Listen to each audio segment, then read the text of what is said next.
स्वागत है आप सबका दिव्य सक्सेस पॉइंट के इस जीके जीएस बैच में। मैं हूं चंदन शर्मा और आपको आज जो है इकोनॉमिक्स के तहत हम चैप्टर पढ़ाने वाले हैं डिवैल्यूएशन ऑफ करेंसी, यानी मुद्रा का अवमूल्यन।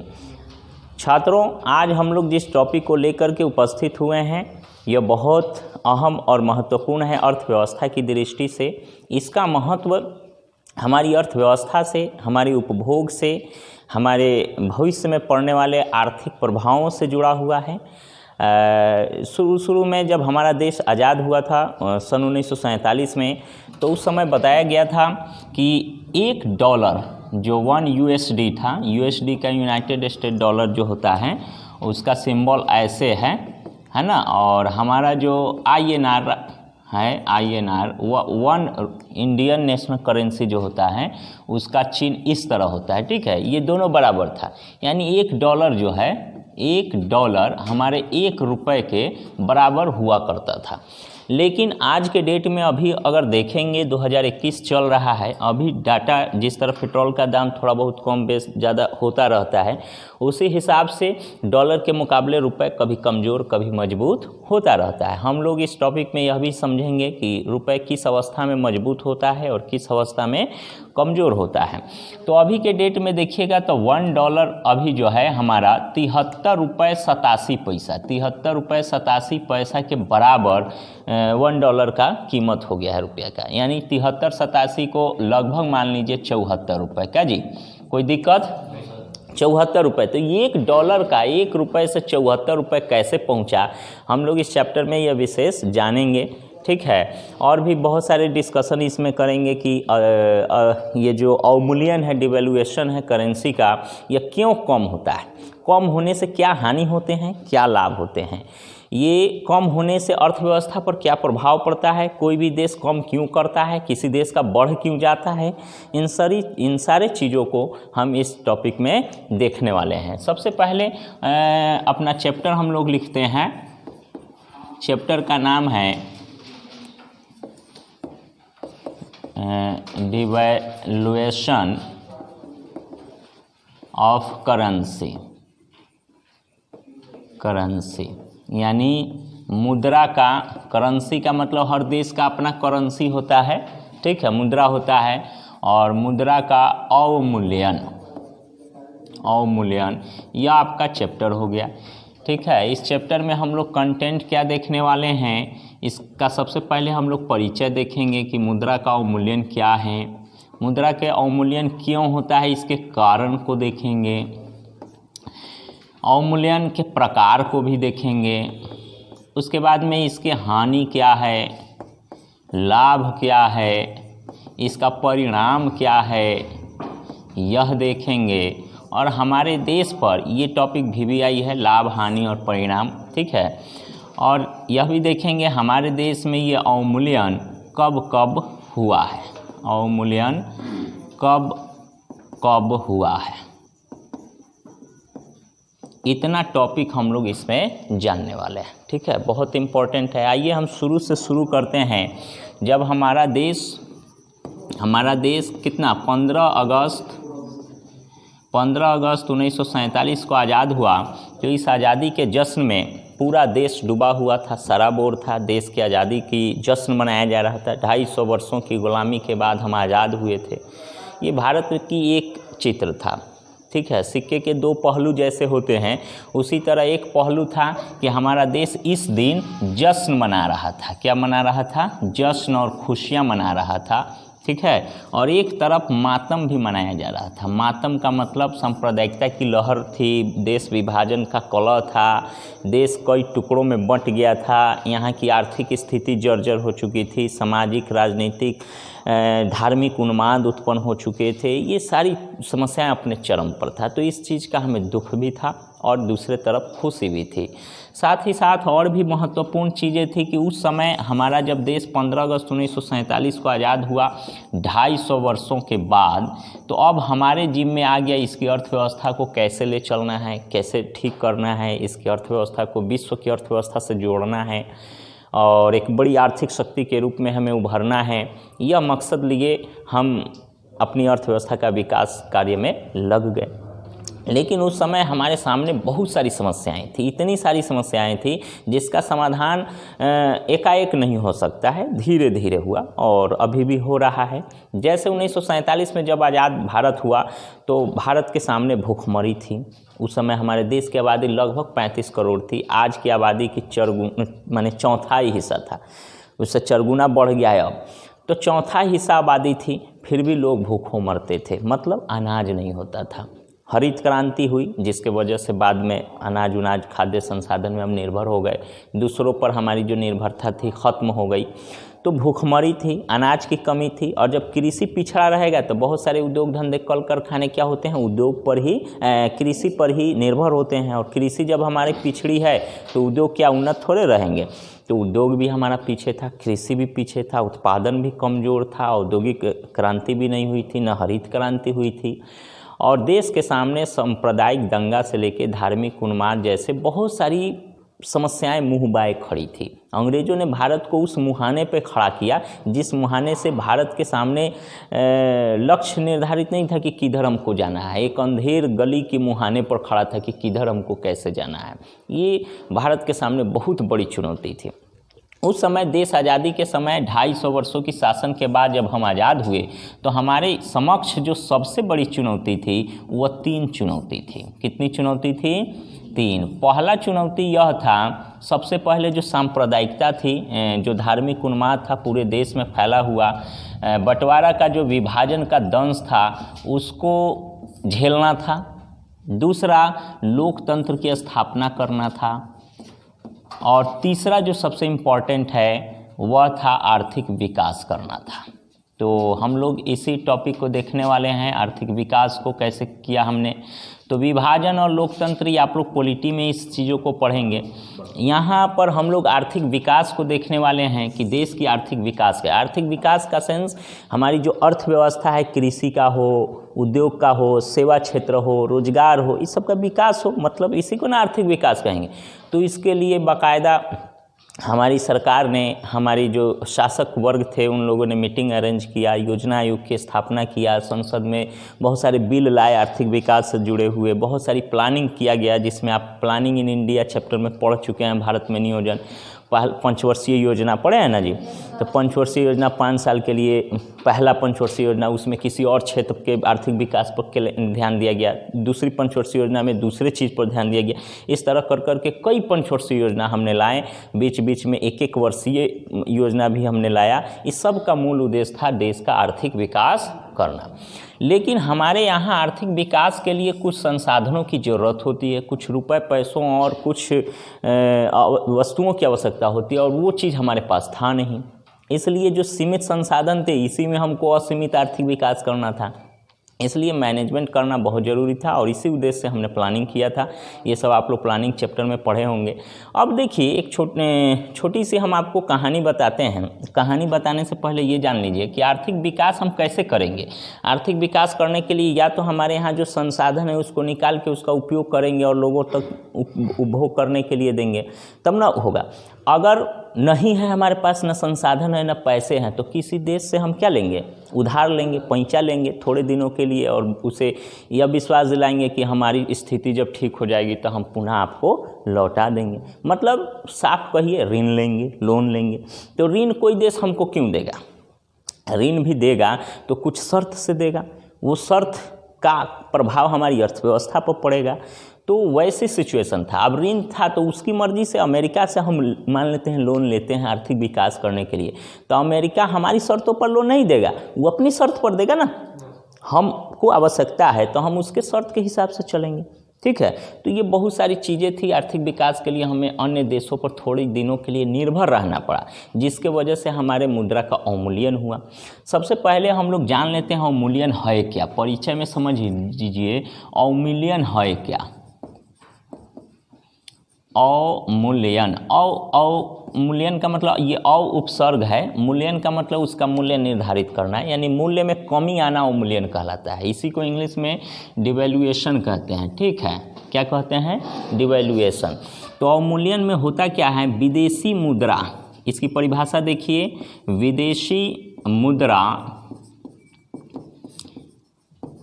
के परिप्रेक्ष्य परिप्रेक्ष्य, परिप्रेक्ष्य का मतलब उसके संदर्भ में, विदेशी मुद्रा के परिप्रेक्ष्य में घरेलू मुद्रा का मूल्य कम होना अवमूल्यन है।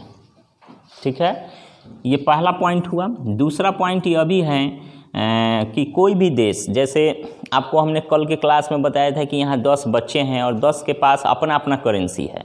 ठीक है, किसी के पास डॉलर है, किसी के पास पाउंड है, किसी के पास रुपया है, किसी के पास यूरो है, 10 आदमी हैं।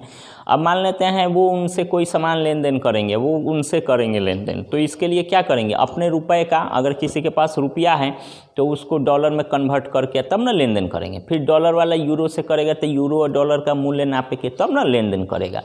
तो इससे क्या होगा, किसी का मूल्य ज़्यादा होगा, किसी का मूल्य कम होगा। तो उसमें विनिमय दर होता है, एक्सचेंज रेट। आप लोगों को फॉरेन एक्सचेंज रेट चैप्टर एक हम पढ़ाएंगे आने वाले क्लास में, आने वाले दिनों में। तो उस विनिमय दर के मुताबिक किसी का मूल्य कम होगा, किसी का मूल्य ज़्यादा होगा। तो जिसका ज़्यादा होगा वो कम पैसे में भी अधिक वस्तु खरीद लेगा, और जिसके मूल्य कम होंगे वो क्या करेगा, अधिक मूल्य लेके जाएगा, तो अब थोड़ा वस्तु लेके आएगा। यही ना होगा, मतलब विदेशी मुद्रा के मुकाबले हमारी मुद्रा का वैल्यू, हमारे मुद्रा की मतलब उसका क्रय शक्ति कम हो जाना ही अवमूल्यन कहलाता है। ठीक है, ये पहला चीज़ है। दूसरा चीज़ है विनिमय दर। विनिमय दर क्या है, जैसे डॉलर रुपया के मुकाबले कितना कम है या कितना ज़्यादा है, तो इसको प्रतिशत में देखेंगे कितना प्रतिशत ज़्यादा है, कितना प्रतिशत कम है। ठीक है, 1966 में, जून 1966 में जो है कि हमारा मुद्रा का अवमूल्यन हुआ 36.4% की दर से, और 4 रुपये 75 पैसा से। $1 पहले $1 के बराबर था, लेकिन पहली बार 1949 में हुआ, उसके बाद में 1966 में जो हुआ अवमूल्यन, जिसके वजह से 4 रुपया 75 पैसा $1 के बराबर हुआ करता था, जो कि 66 में मुद्रा के टूटने से, मतलब हमारा रुपया के टूटने से 7 रुपया 10 पैसा पर पहुंच गया। तो 36% की कम से कम क्या हुई, हमारा मुद्रा का अवमूल्यन हुआ। फिर 57% हुआ, 91 में, 92, 93 में हुआ, 85, 73 में भी हुआ। तो कब कब मुद्रा कितना कितना टूटा है, 1 रुपया कब टूटा है, कब मजबूत हुआ है, ये भी देखेंगे हम लोग। और अभी के डेट में 2021 के समय में इतना मूल्य है, ये सब हम लिखा देंगे आपको चार्ट। क्योंकि डॉलर के बारे में बार बार हम बात कर रहे हैं, इसलिए कि डॉलर क्या है, एक अंतर्राष्ट्रीय मुद्रा का मानक माना जाता है, एक मापदंड है। कोई भी देश किसी से भी व्यापार व्यवसाय करेगा, कोई भी वस्तु का लेन देन करेगा, तो अपनी मुद्रा व उसकी चाहे जो भी हो, लेकिन डॉलर में ही वो उसका मूल्य निर्धारित करके अपने रुपए का उसके बराबर समतुल्य बना करके तब लेन देन करेगा। इसलिए डॉलर के हिसाब से ही अगर हमारा मुद्रा का क्रय शक्ति कमज़ोर हो रहा है, तो किसके मुकाबले कमज़ोर हो रहा है, उसी के हिसाब से हम देख रहे हैं। ठीक है, तो विनिमय दर क्या होता है, एक्सचेंज रेट होता है। जैसे यहाँ एक्सचेंज रेट $1 है, ₹1 दोनों बराबर है, लेकिन धीरे धीरे रुपया टूट रहा है, तो एक्सचेंज दर क्या है, ये बढ़ रहा है। क्या हो रहा है, बढ़ रहा है। तो ये विनिमय दर किसी भी देश की विनिमय दर से भी करेंसी का मूल्य क्या होता है, कम होने लगेगा। तो ये अवमूल्यन है। अब देखिए अवमूल्यन प्रायः होता कहाँ है, तो ये विकासशील देशों में होता है। कभी भी विकसित देश में अवमूल्यन नहीं होगा, कभी नहीं होगा। विकासशील देश में होगा, विकासशील देश में, या पिछड़ी अर्थव्यवस्था वाला जो देश है वहाँ ये अवमूल्यन होगा। अब देखिए अवमूल्यन होता क्यों है, आप परिचय तो समझ गए। अब हम देखेंगे कारण इसके कि अवमूल्यन होता क्यों है। क्या जरूरी है अपने रुपए का दाम गिरा लेना अंतर्राष्ट्रीय मार्केट में, हमरा उतने रहेगा, $1 ₹1 के बराबर रहता तक कोनो दिक्कत था, उतने रहता, लेकिन हमने कम किया और बाकायदा हमने नोटिस जारी करके, संसद में बिल पास करके, इंदिरा गांधी ने कई बार की, उसके पहले भी कई प्रधानमंत्रियों ने ऐसा किया। तो क्या वजहें होती है जिसके वजह से ऐसा किया जाता है।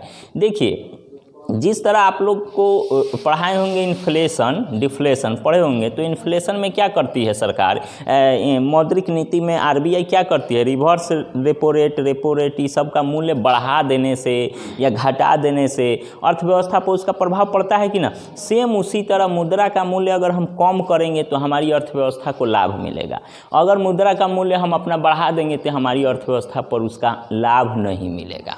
अगर यदि हम विकासशील और पिछड़ी अर्थव्यवस्था वाले हैं तो अभी 1947 में हम एकदम पिछड़ी अर्थव्यवस्था वाले थे, लेकिन 1990-91 के बाद हमारी अर्थव्यवस्था धीरे धीरे ठीक हो रही, तो अब विकासशील की श्रेणी में है, विकसित अभी हम नहीं हैं।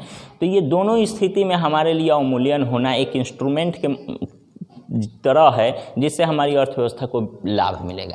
आपके समझ में नहीं आ रही होगी बातें कि मुद्रा का जब अवमूल्यन होगा तो हमारी अर्थव्यवस्था को लाभ कैसे होगा, नहीं। तो इस चीज़ को समझिए। जैसे मान लेते हैं आपके पास अगर एक मोबाइल है, ठीक है, आपके पास एक मोबाइल है, 10,000 रुपये का उसका मोबाइल है, आपने 10-15 दिन उसे चलाया और बेचना चाहते हैं और एक नया मोबाइल अच्छा उससे ख़रीदना चाहते हैं, लेकिन आपको उठाई नहीं है, आज बेचिए, 10 दिन के बाद, 15 दिन के बाद कहियो बेचिएगा लेकिन उसके लिए आपने एक दाम फिक्स कर रखा है कि 9,000 से हम कम में नहीं बेचेंगे, 8,000 से कम में हम नहीं बेचेंगे। तो थोड़ा समय इंतज़ार करना पड़ेगा, लेकिन आपको हो सकता है कस्टमर मिल जाए या हो सकता है न भी मिले, ठीक है। तो ये हो गया, आप उताए नहीं हैं। लेकिन यदि आप 10,000 के मोबाइल खरीदे, आपको एकदम उताइए कि ना अभी इसको बेचिए देंगे, तो 9,000 में कौन खरीदेगा जी, नहीं खरीदे, आपके शर्त पर तो वो नहीं खरीदेगा। आपको उसका मूल्य एक्सेस घटाना पड़ेगा, एकदम 8,000, 7,000, 6,000, जितना घटाइएगा उतना जल्दी बिकेगा। तो आपको जितना उताई रहेगा उतने दाम कम करेंगे। तो मान लेते हैं 5,000 आपने कम कर दिया, चटाक से कोई आदमी देखेगा, अरे 10,000 का चीज़ 5,000 में मिला है, फटाक से ले लो, न तो कोई और लेके चला जाएगा, वो भी पछताएगा, इसलिए वो आपका सामान आसानी से खरीद लिया जाएगा। तो इस क्रय विक्रय में क्या किए, आपकी आवश्यकता थी, क्या थी, आपकी आवश्यकता थी, इसलिए आप अपने शर्त पर नहीं, खरीदने वाले के शर्त पर आपने उस वस्तु को कम दर पर, बहुत मिनिमम दाम पर आपने दे दिया। यह बात तय है कि आपको घाटा लगा, लेकिन हाँ, आपके साथ अनहोनी हो गई है, आपका तबीयत खराब हो गया है, उस मोबाइल से ठीक नहीं होगा, लेकिन उसके बेच देने से 5,000 रुपये से आप बहुत बड़ा इमरजेंसी से निकल सकते हैं, इसलिए बेच दिए हैं। संकट दुख तूफान में आदमी करता नहीं, घर घरारी दुकान मकान सब बेच देता है। तो वैसी स्थिति में आपने बेचा, तो वही स्थिति समझिए छात्रों उस समय थी 1947 के समय कि हमें आर्थिक विकास करना था, लेकिन आर्थिक विकास करने के लिए 10,000 का मोबाइल को 9,000 8,000 में खरीदने वाला कोई नहीं था। मतलब लोन हमको चाहिए, तो लोन हमको किस आधार पर देगा, हमारे यहाँ रोजगार है नहीं, कृषि डेवलप है नहीं, उद्योग धंधे विकसित है नहीं, और कोई सुख सुविधा यहाँ है नहीं, तो कोई अमेरिका रूस या कोई भी बड़ा देश हमको लोन किस आधार पर देगा भाई, किसी आधार पर नहीं दे पाए। तो इसके लिए हम किस तरह आप मोबाइलों के दामों कम करके आसानी से ग्राहक खोज लिए हैं, खरीदार खोज लिए, उसी तरह हमारी देश की सरकार ने क्या किया, अपने रुपए का अवमूल्यन कर दिया, ठीक है। अपने रुपए का अवमूल्यन क्या किया, धड़ाधड़ पैसा यहाँ आने लगा हर देश से। अब कहिएगा अवमूल्यन कर दिए तो धड़ाधड़ पैसा कैसे आ जाएगा, तो ये भी बात समझिए, धीरे धीरे समझ के चलिए। और सब चैप्टर में लिखाते हैं ज़्यादा, लेकिन यहाँ लिखाने वाला बहुत कम है, समझने वाला कॉन्सेप्चुअल यह चैप्टर है, इसको समझिए, बाद में हम लिखा भी देंगे। तो अवमूल्यन करने से पैसा धड़ाधड़ देश में कैसे आ गया, तो निश्चित आ गया। अगर मान लो, जैसे मान लेते हैं कि आपके पास 100 रुपये है, ठीक है, 100 रुपये नहीं 1,000 रुपये है, चलो मान लो कि कोई अमेरिका का आदमी है, USA का रहने वाला कोई व्यक्ति है, और उसके पास 1,000 रुपये है, 1,000 डॉलर है, मान लो क्या है, 1,000 डॉलर है। अब वो 1,000 डॉलर में वो सामान्य आदमी है, बहुत धनी नहीं है ना बहुत गरीब है, सामान्य आदमी है, वो घूमना चाहता है भारत में या किसी देश में घूमना चाहता है, तो वैसे देश का चयन करेगा जहाँ उसकी कम आय में भी अधिक संतुष्टि प्राप्त हो, अधिक जगह घूम सके, उसकी जो डिज़ायर है वो अच्छा से पूरा हो सके। तो इसलिए वो 1,000 रुपये अपने से धनी देश में अगर जाएगा तो वो 1,000 का कोनो मतलब वैल्यू नहीं रहेगा, तो वो अपने से गरीब और साधारण देश में जाएगा जहाँ 1,000 डॉलर 5,000 रुपये के बराबर हो जाए, 5,000 वहाँ की करेंसी के बराबर हो जाए, जिससे वो आसानी से खा पी ले, होटल में रह सके, घूम फिर सके, तो वैसे उसके देशों का चयन करेगा। तो भारत का रुपये का अवमूल्यन अगर 1,000 डॉलर 1,000 रुपये के बराबर है तो वो आदमी भारत नहीं आएगा। लेकिन जब 74 रुपया हो गया $1 तो 1000 रुपया 74,000 रुपया के बराबर हो गया। बात समझ में आ रही है? $1000 अमेरिका का हमारे यहाँ का 74,000 रुपये के बराबर हो गया।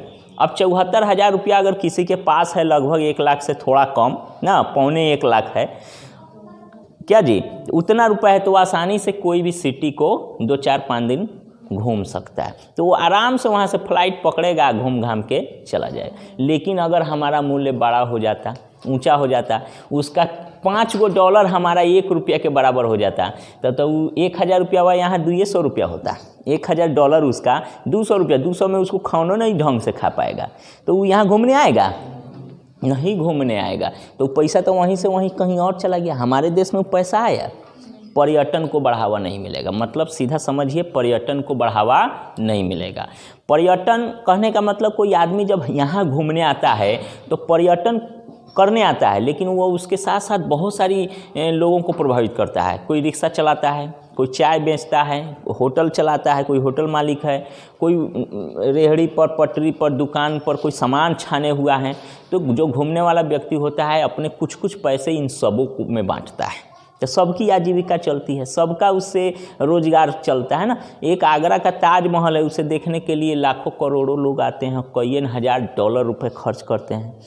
तो एक व्यक्ति आया 1 लाख रुपया अगर खर्च करता है तो सारे लोगों में वितरित हो जाता है, वितरित हो गया। तो हमारी अर्थव्यवस्था उस 1000 जैसे कई हजार रुपयों पर टिका हुआ है। तो हमारा मूल्य अगर कम रहेगा तभी ना पैसा आएगा। अगर मूल्य बढ़ जाएगा तो वो आदमी कहीं और नेपाल चला जाएगा, भारत नहीं आएगा। नेपाल का आदमी भारत आने के लिए थोड़ा सोचना पड़ेगा, वहाँ का खूब धनिक आदमी सोचेगा भारत आना, लेकिन भारत का एक सामान्य आदमी भी नेपाल जाके घूम सकता है। क्यों? क्योंकि उसके मुद्रा का मूल्य हमारे मुद्रा से 1.5 गुना से भी कम है, 1.6 है, लगभग 1.6 है। उसका 100 रुपया हमारा जो है 60 रुपया होता है, लेकिन हमारा 10 रुपया उसके यहाँ 16 रुपया हो जाता है क्या जी। तो हमारा साधारण आदमी भी वहाँ जाके घूम जाएगा, और वहाँ का धनी आदमी भी सोचेगा 1000 रुपया लेके जाएंगे, 2600 रुपया वो वहाँ होगा क्या जी। तो अवमूल्यन करने से क्या होता है, देश उसी तरह पर्यटन करने का मतलब समझा दिया तो आसान लगा समझने में। उसी तरह पर्यटन को बढ़ावा मिलता है, उद्योग धंधा को बढ़ावा मिलता है, बड़ी बड़ी कंपनियां आती है। अब बड़ी बड़ी कंपनी कोनो वहाँ के कोनो बहुत बड़ा विदेशी कंपनी है, तो वह मान लेते हैं $1000 रुपया अगर वो निवेश कर रहा है, मान लो $1000 भारत में निवेश कर रहा है, तो $1000 यहाँ के 1000 रुपये के बराबर है तो वो निवेश नहीं करेगा। लेकिन वो $1000 उस यहाँ के 74,000 रुपये के बराबर है, तो कहेगा 74,000 रुपया बड़ी राशि होती है, निवेश कर दो।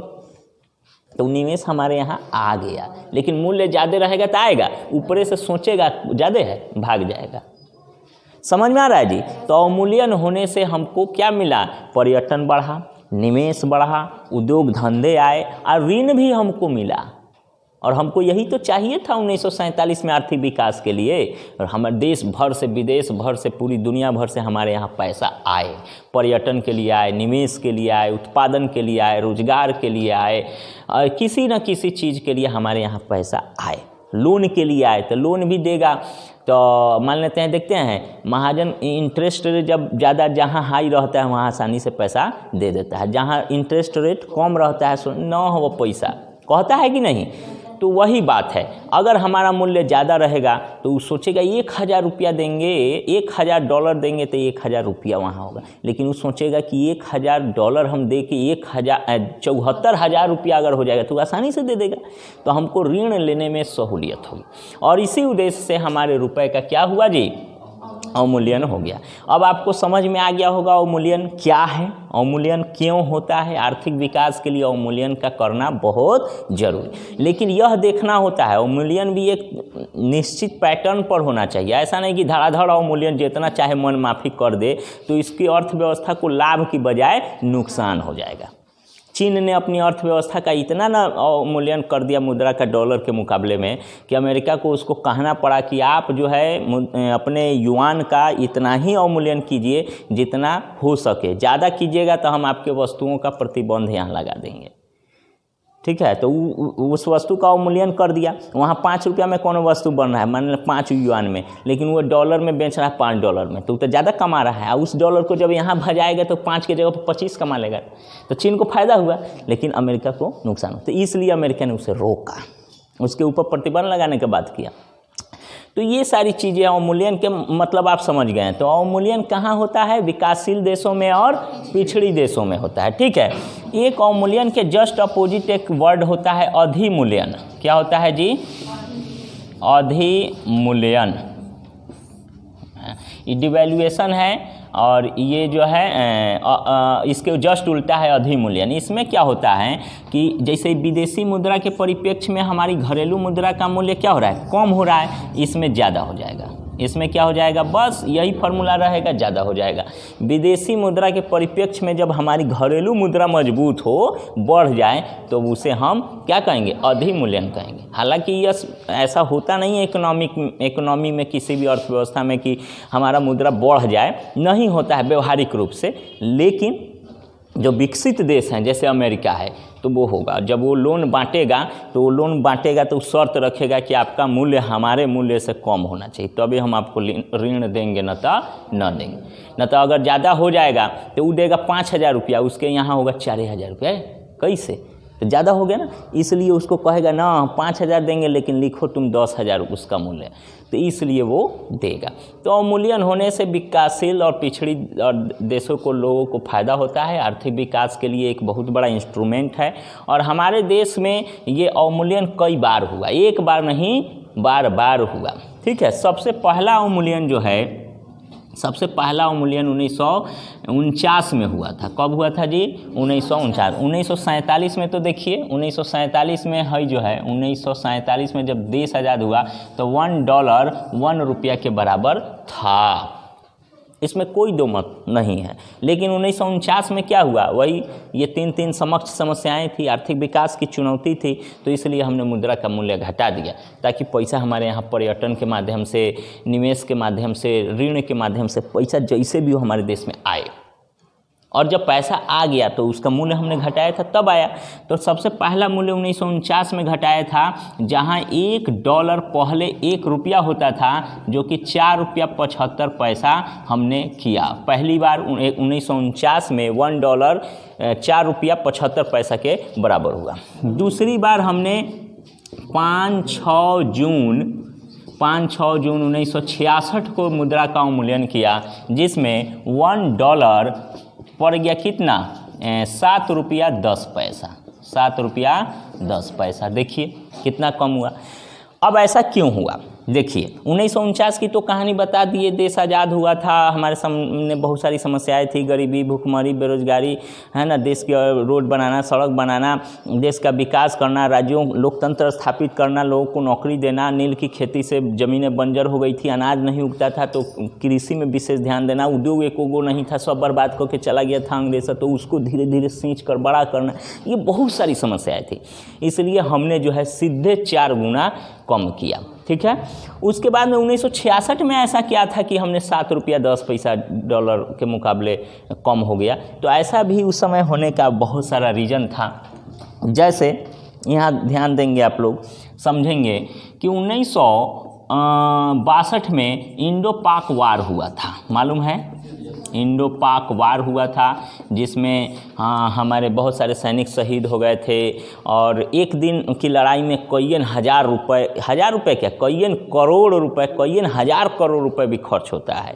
और इससे पैसा की तरफ पानी की तरफ पैसा बहता है। इतना पैसा निकल जाता है देश की अर्थव्यवस्था से युद्ध में, चाहे वो युद्ध हम जीत रहे हो या हार रहे हो, उसका प्रभाव हमारे देश की अर्थव्यवस्था पर बिल्कुल बुरा ही पड़ता है।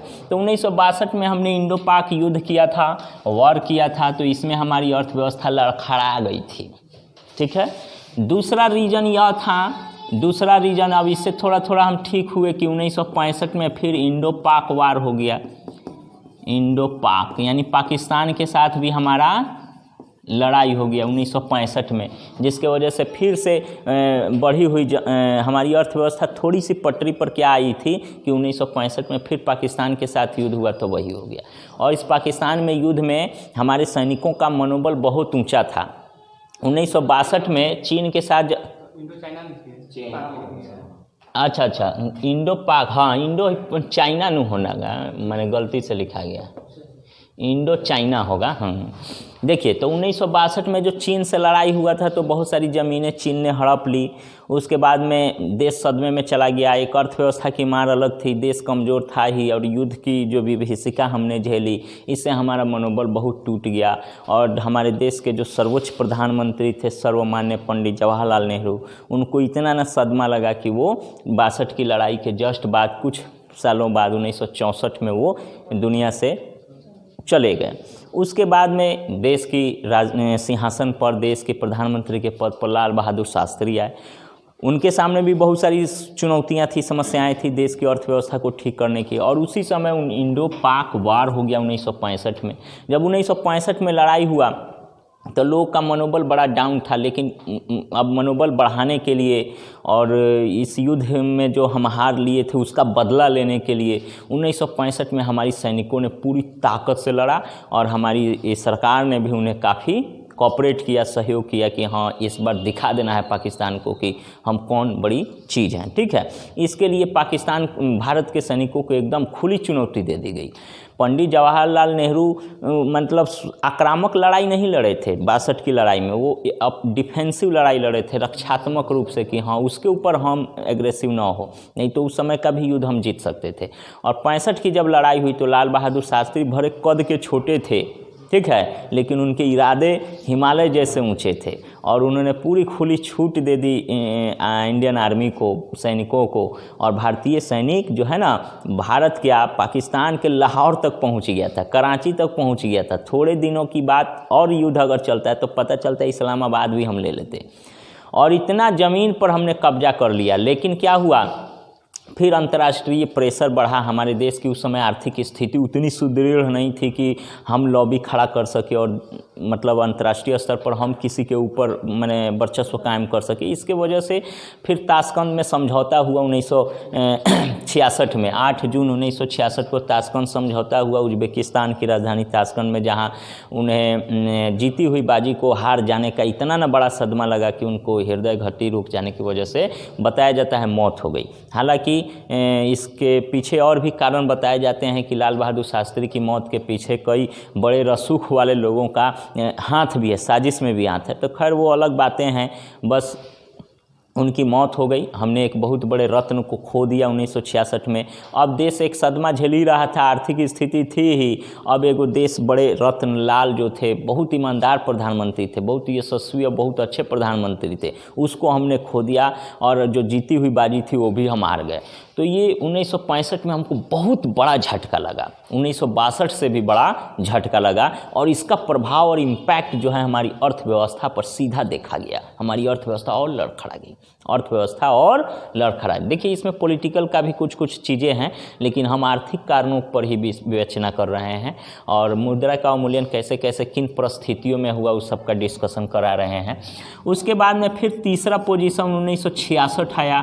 तो 1966 में वेस्ट बंगाल में बहुत बड़ा सूखा पड़ा, इतना बड़ा सूखा पड़ा कि इससे बड़ा सूखा आज तक कभी वहाँ पड़ा नहीं था। इतना बड़ा कि एकदम खेती साथ छोड़ दिया, उद्योग धंधा कल कारखाना पहले ही से त्रस्त था, सीमा पर अलगे ताना तनी था, हमारे रत्न को अलगे खो दिया। यानी राजनीतिक आर्थिक सारी परिस्थितियाँ एक बार मुँह बा के खड़ी थी। तो हमारे सामने बड़ी मजबूरी थी। अब देश की अर्थव्यवस्था को बचाने के लिए कोई रास्ता ही नहीं था, ना कोई लोन देता था, ना कोई हमारे यहाँ निवेश आता था, ना कहीं से हमारे संसाधन उतने पर्याप्त थे कि उस सब स्थिति को कंट्रोल कर ले। इसलिए मात्र यही एक रास्ता था कि 1966 में इसी परिस्थिति में 1966 में 5-6 जून को $1 को 7.10 पैसा रुपया 7 रुपया 10 पैसा में फिर कमज़ोर किया गया। अब कमज़ोर किया गया तो हमारे यहाँ रुपया आया, पर्यटन आया, निवेश आया, उद्योग धंधे आए, बहुत सारे कल कारखाने खुले, बहुत सारे देशों ने हमें ऋण दिया। ठीक है, भले बाद में हमने उसे चुकाया, लेकिन हमने रुपया का अवमूल्यन किया। इसके वजह से देश की अर्थव्यवस्था को धीरे धीरे फिर प्रगति पर लाया। उसी समय हरित क्रांति हुई। फिर 1969 ईस्वी में हमने आपको बताया, पहले बैंकिंग इससे पहले पढ़े होइएगा कि बैंक का राष्ट्रीयकरण किया गया था इंदिरा गांधी के द्वारा 1969 में। फिर 86 में 1986 में फिर 6 बैंकों का राष्ट्रीयकरण किया गया। इस सब का उद्देश्य यही था कि देश के आर्थिक विकास को बढ़ाया जाए, देश की अर्थव्यवस्था का विकास किया जाए। फिर 1966 के बाद में जो सबसे बड़ा अब तक का सबसे बड़ा जो अवमूल्यन माना जाता है वो 1990-91 में हुआ था। 1990-91 में हुआ था, 90 में भी हुआ, 91 में हुआ, 92 में। उसके बाद में 91 में उस समय हमारा रुपये जो है 7 रुपया 10 पैसा से टूटकर 17 रुपया 12 पैसा के आसपास चला गया और रुपया टूट गया। उसके बाद में हमेशा इसके पहले भी 1973, 85, 86 में कई बार टूटा है। जो बड़े बड़े हैं वही हम बतला रहे हैं, ऐसे और भी 20-25 एक बार 174 थोड़े आ गया है, 2 रुपया 4 रुपया कई बार मजबूत भी हमारा रुपया हुआ है, कई बार कम भी हुआ है, तो हम सब लिखा देंगे आगे, पहले समझते चलिए। तो ये सब अवमूल्यन हुआ जिसके वजह से हमारे देश की अर्थव्यवस्था कमज़ोर होने लगी। अवमूल्यन हुआ जिससे बाउंस बैक मिला, थोड़ी सी अर्थव्यवस्था को पुनर्निर्माण के लिए मौका मिला, लेकिन इसका प्रभाव हमारी अर्थव्यवस्था पर लाभ के जगह कहीं कहीं घाटा भी उठाने को मिल गया। अब देखिए, तो ये सब समझ गए। प्रकार में अवमूल्यन एक होता है, एक अधिमूल्यन होता है। अधिमूल्यन में हमारा रुपया जब मजबूत हो जाएगा विदेशी मुद्रा के मामले में तो उसको अधिमूल्यन, और जब हमारा मूल्य कम हो जाएगा विदेशी मुद्रा के माध्यम से तो अवमूल्यन कहलाएगा। चलिए, इसका हानि क्या है समझिए। अवमूल्यन जब होता है किसी भी देश का, अवमूल्यन जब होता है तो निर्यात हमारा क्या हो जाता है जी, बढ़ जाता है, आयात घट जाता है। अब ये देखिए कैसे निर्यात बढ़ जाता है, आयात घट कैसे जाता है अवमूल्यन होने से। तो देखिए, मान लेते हैं 100 रुपये का $1 का कोई वस्तु हम यहाँ से भेजते थे, 100 कलम मान लो, $1 का 1 कलम मान लो उदाहरण के तौर पर, एक यूनिट के हिसाब से देखिएगा तो समझ में आएगा। $1 का अगर 1 कलम है, $100 का कितना कलम आएगा, 100 आएगा, और $100 के बराबर हमारा 100 रुपया है, और यहाँ भी उस कलम का दाम 1 रुपया है मान लो, तो हम 100 गुना कलम देंगे। लेकिन अगर $100 के मुकाबले हमारा 150 रुपया हो जाएगा, तब तो हम 150 को कलम देंगे ना, देंगे कि नहीं, 150 को कलम देंगे। तो पहले 100 कलम देते थे, अब कितना कलम दे रहे हैं, 50, 150 दे रहे हैं। मतलब निर्यात हमारा बढ़ा कि नहीं जी, निर्यात बढ़ा, लेकिन हमारा आयात घट जाएगा। आयात कैसे घट जाएगा, पहले 100 रुपया की जगह पर हम वहाँ से 100 रुपये का वस्तु मंगाते थे, अब उस 100 रुपये के वस्तु खरीदने के लिए हमको 150 रुपये खर्च करने पड़ेंगे। तो यहाँ पर अब 100 रुपया में अगर हम मंगाते हैं तो अब जहाँ 1.5 किलो सामान आता था अब 1 किलो सामान है, तो वहाँ आयात घटा। तो देखिए, अवमूल्यन होने से आयात निर्यात पर क्या प्रभाव पड़ता है। तो किसी भी करेंसी का जब अवमूल्यन होता है बाबू, तो निर्यात बढ़ जाता है और आयात घट जाता है। ठीक है, अगर इसी सवाल को अगर यूँ घुमा के पूछ दिया कि अवमूल्यन, किसी भी करेंसी का जब अवमूल्यन होगा तो निर्यात बढ़ेगा, लेकिन निर्यात के मूल्य में क्या परिवर्तन होगा, तो निर्यात बढ़ेगा लेकिन निर्यात के मूल्य में कमी आएगी। निर्यात के मूल्य में, देखिए, निर्यात होना अलग चीज़ है, निर्यात का मूल्य होना अलग चीज़ है। आयात करना अलग चीज़ है, आयात के मूल्य में परिवर्तन होना ये अलग बात है। तो निर्यात बढ़ेगा लेकिन निर्यात का मूल्य घट जाएगा। यहाँ आयात घट रहा है लेकिन आयात का मूल्य बढ़ जाएगा। ये एकदम ध्यान रखना है अवमूल्यन होने से। अधिमूल्यन होगा तो जस्ट इसके अपोजिट होगा, अधिमूल्यन होगा तो निर्यात हमारा घट जाएगा और आयात हमारा बढ़ जाएगा। तो आयात बढ़ जाएगा, आयात बढ़ जाएगा। क्यों बढ़, अब ये अमेरिका करेगा, हम नहीं करेंगे, क्योंकि अमेरिका एक बड़ा शक्तिशाली देश है। अमेरिका जैसे और भी जितने भी शक्तिशाली देश है, वो अपने यहाँ जिन वस्तुओं को बना नहीं सकता है ना, वो आयातें कर लेगा। क्योंकि जब बनाना शुरू करेगा, फॉर्म जब स्थापित करेगा, लोगों को जब मतलब भूमि पूंजी श्रम संगठन ये सब इकट्ठा करेगा, तो उसको बहुत अधिक कॉस्ट आ जाएगा।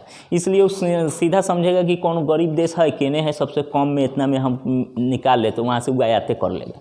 उसे वहाँ उत्पादन करने से सुविधाजनक उसे आयात करने में होगा। विकसित देश है भाई, उसके पास पैसा बहुत है, लेकिन उसी चीज़ का उत्पादन अपने देश में करेगा तो खरीद रहा है, उससे ज़्यादा महंगा उसके यहाँ उत्पादन हो, लेबर महंगा मिलेगा, बिजली महंगा मिलेगा, भूमि महंगा मिलेगा कि नहीं, तो वो आयात ज़्यादा करेगा, वो निर्यात कम करेगा। हमारे यहाँ अगर हम आयात करेंगे तो हमारा GDP वे कट के चला जाएगा। हमारे देश में बेरोजगारी ऐसा ही है, भूखमरी ऐसा ही, तो यहाँ के लोग को रोजगार चाहिए और सस्ता श्रम भी यहाँ बहुत अवेलेबल है।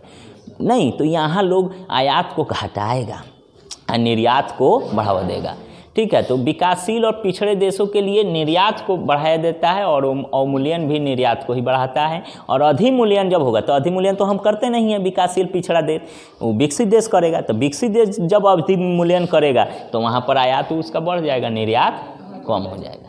अब वह उल्टा काम हम कर लेंगे तो हमारी अर्थव्यवस्था पर इसका बहुत और बहुत बुरा प्रभाव पड़ेगा। समझ में आ रहा है जी? किसी को कोई दिक्कत हो तो बोलिए, जोर से बोलिए थोड़ा। अभी तक जो भी पढ़ा है समझ में आया है अवमूल्यन का? चलिए आगे हम लोग और भी देखते हैं अवमूल्यन के बारे में। निर्यात, अधिमूल्यन में निर्यात क्या हो जाता है, कम हो जाता है, आयात बढ़ जाता है, और यह विकसित देशों के लिए होता है। लेकिन अवमूल्यन हमेशा विकासशील और पिछड़े देशों के लिए होता है। ठीक है। अब हम लोग देखेंगे इसमें कि 15 अगस्त 1947 को हमारा रुपया कितना था, $1 था। $1 1 रुपया के बराबर था। लेकिन वो कौन कौन सा समय था, 1949 में क्यों घटा, इसका क्या कारण था, परिणाम था, सब बता दिए। चलिए 1966 में क्यों घटा, फिर उसका भी ये 3 कारण, इंडो चाइना, इंडो पाक, सूखा पड़ा, ये सब बता दिए। फिर 1991 में क्या हुआ से घट गया, ₹17.12 हो गया। तो इसके पीछे की स्टोरी थोड़ा सा समझ लीजिए। 1991 में भी अर्थव्यवस्था हमारी बहुत कमज़ोर और कमज़ोर हो गई थी। जैसे अभी थोड़ा दिन पहले लॉकडाउन, फिर तो लॉकडाउन शुरू हो ही रहा है, लेकिन पिछले 2020 वाला लॉकडाउन जो है उसमें हमारा जीडीपी -23.9 में चला गया था, 24% माइनस में चला। कितनी अर्थव्यवस्था कमज़ोर हो गई थी, देश का एकदम विकास रुक गया था, क्या माइनस में हो गया था। जीडीपी माइनस में चला गया मतलब देश अब विकास के जगह पर विनाश की तरफ जा रहा है, पतन की तरफ जा रहा है, नहीं। तो उस 1991 में भी क्या हुआ, हमारी अर्थव्यवस्था बहुत कमज़ोर हो गई थी। देश के अंदर राजनीतिक अस्थिरता खड़े हो गई थी। राजनीतिक अस्थिरता का मतलब 1984 में तो इंदिरा गांधी की गोली मारकर हत्या कर दी गई। अब बताइए, जब किसी देश के उतने बड़े प्रधानमंत्री, सबसे जो ऊंचा पद होता है, उसको अगर कोई व्यक्ति गोली मारकर हत्या कर दे तो उस देश की कैसी लॉ एंड ऑर्डर व्यवस्था होगी और देश में कैसा वातावरण होगा राजनीतिक, ये आप समझ सकते हैं। ठीक है। तो अब ये घटना का जब खबर पूरे विश्व में फैलेगा तो कोई विश्व की कंपनी भारत में उद्योग लगाने आएगी, कोई निवेश बढ़ाएगा, नहीं आएगा। तो इसका असर हमारे देश की अर्थव्यवस्था पर बुरा पड़ेगा ना। तो इंदिरा गांधी की मौत हो गई। राजीव गांधी की भी 1990 में पेराबदूर तमिलनाडु में एगो जगह है, विशाल जनसभा कर रहे थे, एगो बुढ़िया आई माला पाना, ये सीधे उड़ा के ले गई, तो उसकी भी मौत हो गई। ठीक है। तो ये कहीं ना कहीं हमारे आर्थिक कारण से इसका लिंक जोड़ता है, हमारे अर्थव्यवस्था पर इसका बहुत बैड इफेक्ट पड़ा। दुनिया भर के जितने भी निवेशक थे, बड़े बड़े शक्तिशाली, जो पैसा देने वाला, फंडिंग जो करने वाला जो व्यक्ति था, वो सब मुंह मोड़ लिया हमारे देश से। क्या कर लिया जी, मुंह मोड़ लिया। और उसी समय हमारे धड़ाधड़ प्रधानमंत्री बदलते चला गया। 89 में बदला, 90 में बदला, 91 में एक बार बीपी सिंह आए, चंद्रशेखर जी आए, नरसिम्हा राव जी आए, धड़ाधड़। अब राजनीतिक रूप से देश क्या नहीं था, स्थिर नहीं था देश, है ना। माने यहाँ डावाडोल थी, इसकी राजनीतिक व्यवस्था डावाडोल थी। तो वो सब राजनीतिक कैरियर अपना देखेगा, राजनीतिक ठीक करेगा कि अर्थव्यवस्था पर ध्यान देगा, और अर्थव्यवस्था गिरते चला गया। तो 1991 में उस समय हमारे देश के प्रधानमंत्री पीवी नरसिम्हा राव थे और डॉक्टर मनमोहन सिंह वित्त मंत्री थे। उन्होंने मिलकर के एलपीजी शुरू किया था।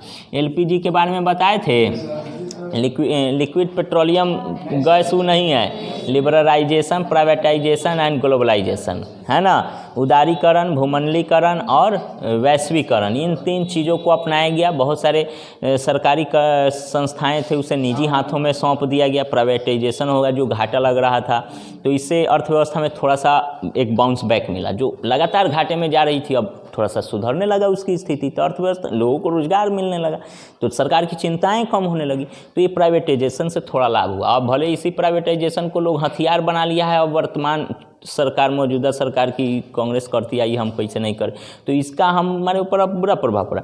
लिबरलाइजेशन, उदारीकरण था, जो कागजी प्रक्रिया बहुत करना पड़ता था, जिससे उद्योग धंधे खुलने में बहुत कमी होती थी, जिसको सरकार आसान बना दिया। ग्लोबलाइजेशन करके पूरे विश्व की अर्थव्यवस्था के साथ हमारे देश की अर्थव्यवस्था को जोड़ दिया, जिससे क्या हुआ, हमारे देश में व्यापार, व्यवसाय, ट्रेड, सब चीज़ का बढ़ोतरी हुआ, हमारे देश में निवेश आई, ये सारी चीज़ें हुई 1991 में। तो उस समय में भी हमने अपने निवेशकों को लुभाने के लिए, हमारे देश में पैसा आए, ऋण आए, इस सब के लिए हमने मुद्रा का क्या किया, अवमूल्यन किया। और 1991 की स्थिति ऐसी दयनीय हो गई थी, इतना दयनीय कि हमारे पास रुपया एकदम ख़त्म हो गया था। हमारे देश में रोजगार खत्म होने लगा, बेरोजगारी बढ़ने लगी, भूखमरी बढ़ने लगी, फिर से वही स्थिति 1947 वाला आने लगा। तो अब एकाएक आनन फानन में ये कदम उठाया गया था। उस समय मात्र 7 दिन के लिए हम जितना भी हम वस्तु आयात करते हैं ना, चाहे पेट्रोलियम हो, जो भी खाने पीने की वस्तु, जो भी चीज़ें हो, मात्र 7 दिन के लिए हमारे खजाने में पैसा बचा हुआ था 1991 में। अगर 7 दिन में अगर ये स्टेप नहीं उठाया जाता तो 8वां दिन के बाद भारत जो है कि दिवालिया घोषित हो गया रहता। समझे कि नहीं? वित्तीय आर्थिक संकट बहुत भयावह हो जाती।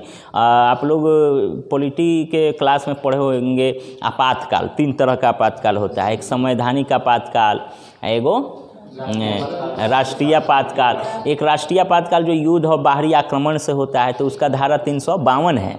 एगो संवैधानिक ढांचा फेल होने से 356 है। तो 352 कई बार लगा है हमारे देश में, धारा 356 भी कई बार लगा है। एगो धारा 360 होता है जिसमें वित्तीय आपातकाल, तो आज तक वित्तीय आपातकाल नहीं लगा है, लेकिन 1991 में लगने की स्थिति एकदम आ गई थी। तो वैसी सिचुएशन में हमने ये काम किया और मुद्रा का अवमूल्यन देखिए कितना परसेंट हमने, 57% हमने रुपया का मूल्य गिरा दिया। जहाँ 100 रुपया में कोई एक के बेर 57 रुपया कम हो गया, सीधे देख रहे हैं ना, 10 रुपया का सीधे अंतर आ गया। तो एक बहुत बड़ा गैप देखने को मिला, ये बहुत बड़ा मतलब गैपिंग है। उसके बाद धीरे धीरे और कम होते होते तो अब इतना आया है। समझ में आ रहा है? चलिए, हानि क्या है तो समझ में आ गया। लाभ क्या है? लाभ देखिए, अवमूल्यन करने से लाभ यह होगा कि हमारे यहाँ पर्यटन बढ़ेगा, निवेश बढ़ेगा, लोन मिलेगा, आर्थिक विकास में सहायक होगा। समझ में आ गया? ये सब लिखा देंगे, अभी समझ लीजिए।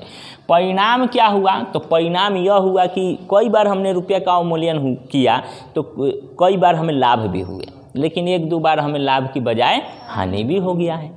दोनों परिणाम हैं। और इसका अर्थव्यवस्था पर क्या प्रभाव पड़ता है तो वो भी हमने आपको बताया कि निर्यात बढ़ता है, आयात घटता है, लेकिन एक्सेस अगर अवमूल्यन कर देंगे तो उसका परिणाम घातक हो सकता है। तो ये सब समझ में आ गया। अब अवमूल्यन कब कब किया गया, ये जो लास्ट टॉपिक है ये हमने आपको समझा दिया। 1949 में, 66 में और 91 में बड़ा अवमूल्यन हुआ है जो उल्लेखनीय है। ऐसे इसके बाद और इसके पहले कई बार हुआ है, लगभग 10 बार, 15 बार अवमूल्यन होते 1 रुपया, 1.5 रुपया, 50 पैसा, 2.5 रुपया, 3 रुपया, 5 रुपया, 10 रुपया, ऐसे कई बार घटते तब 74 पहुंचा है। लेकिन जो बड़ा अवमूल्यन है जिसे उल्लेख किया जाता है वो ये 3 है बस। ठीक है, अब आते हैं, हमको जो भी इस चैप्टर में समझाना था, जो भी बतलाना था, हम सब आपको बतला चुके हैं, सब समझा चुके हैं। आपको यदि कोई परेशानी है, कोई क्वेश्चन पूछना है, बेहिचक और बेझिझक पूछ सकते हैं, क्योंकि ऑनलाइन क्लास के साथ साथ ऑफलाइन क्लास भी चल रहा है। आपके सामने जो है कि कैमरा स्टैंड भी है और हम माइक लिए पढ़ा भी रहे हैं। तो अभी हम लिखाते तो ऑनलाइन क्लास बोरिंग फील सा होता, इसलिए पूरा लाइन से धड़ाधड़ सब समझा दिए हैं कि ऐसे ये स्टेप बाय स्टेप, ये इसमें ये टॉपिक है, इसका कनेक्शन ये है, इसका कनेक्शन ये, सब समझ में आ गया। अब इसको हम लिखा देंगे। तो लिखा देंगे तो ऑनलाइन वीडियो में कैसे लिखेगा? तो इसके लिए जो भी लिखाएंगे ना, आपका कॉपी का हम स्क्रीनशॉट लेके जब वीडियो बनाएंगे तो उसमें हम उसको डाल देंगे। ठीक है, इससे क्या होगा, जो ऑनलाइन क्लास कर रहा बच्चा है वहाँ वीडियो को पॉज करेगा, आपका लिखल का कॉपिया का जो फोटो उसमें डालेंगे वो भी बैठ के लिख लेगा। ऐसे समझाने के लिए पूरा लेक्चर सुन लेगा, समझ में आ रहा है जी? किसी को कोई सवाल पूछना है तो पूछ सकते हैं, बोलिए जी। अवमूल्यन से संबंधित किसी तरह की कोई दिक्कत, किसी को कुछ पूछना है? चलिए, तो अब हम जो है कि लिखा देते हैं आपको, इसका जो भी सेंस में है, ये तो अभी समझ लिए बढ़िया से, लेकिन इतना समझना पर्याप्त नहीं होगा जब तक आप अपनी कॉपी में नहीं लिखते हैं, क्योंकि बच्चा को लिखाना भी जरूरी है। कितनों खूब बढ़िया से डिस्कशन करा दीजिए, खूब बढ़िया से दिमाग में उसको सेट करा दीजिए, कहाँ कुछ लिखल वह सर जी आधा मतलब नहीं लिखा है, मतलब कुछ नहीं पढ़ा है। बात समझे कि नहीं? आ लिखा दिए कस के अगर 2-3-4 पाना आ नहीं समझाए तो खाली लिखावल वो कहाँ से? तो दोनों चीज़ एक बैलेंस के हिसाब से होना चाहिए। हाँ आ जाता। तो अभी हम समझा चुके हैं, अब इसके आधा काम जो बाकी है वो अब हम करने चल रहे हैं। तो इस बीच जब बोलेंगे तो वीडियो का कोई काम नहीं है, बस उसका स्क्रीनशॉट हम इसमें वीडियो में इंक्लूड कर देंगे। ठीक है, आप हमारे चैनल के जो स्टूडेंट्स हैं ऑनलाइन क्लास ले रहे हैं, अब हम उनसे मुखातिब हैं। अब आगे जो भी हम लिखाने जा रहे हैं क्लास में, उसको वीडियो को पॉज करके आप उसे नोट कर सकते हैं, अपनी कॉपी में समझ सकते हैं। चलिए, बहुत बहुत धन्यवाद।